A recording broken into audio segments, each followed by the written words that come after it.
Öz tarixini bilməyən insan heç vaxt başqasına tarix öyrədə bilməz. Onu bilin. Və bu üç suala hər Azərbaycan vətəndaşının cavabını bilmək mütləqdir. Birinci sualımız. Azərbaycan Respublikası harda və neçənci ildə yaradılıb? Kim bilir?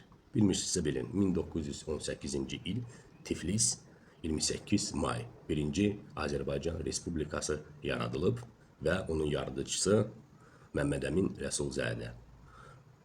Müstəqillik bəyannaməsi imzalanır və Azərbaycan Respublikası Tiflisdə yaradılır və bu bəyannamədə çoxlu ziyalı insanlar öz imzasını çəkirlər. İkinci sualım, Azərbaycan Respublikasının bayrağı.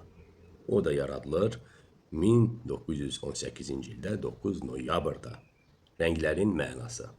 Göy rəng, türkizm, yaşıl rəng, İslam, qırmızı rəng, müstəqillik və nəhayət Azərbaycan Respublikasının himni və yaxud marşı. O yaradılır 1918-ci 20-ci illər ərzində. Onun adı olur Azərbaycan marşı, birinci adı. Onu yaradırlar bizim sənətkarımız Üzeyir Hacıbəyov və şair Əhməd Cavad. Bu suallara mütləq cavabları bilməlisiniz. Çünki öz tarixini bilməyən insan heç vaxt başqasına tarix oxuya bilməz. Var olun.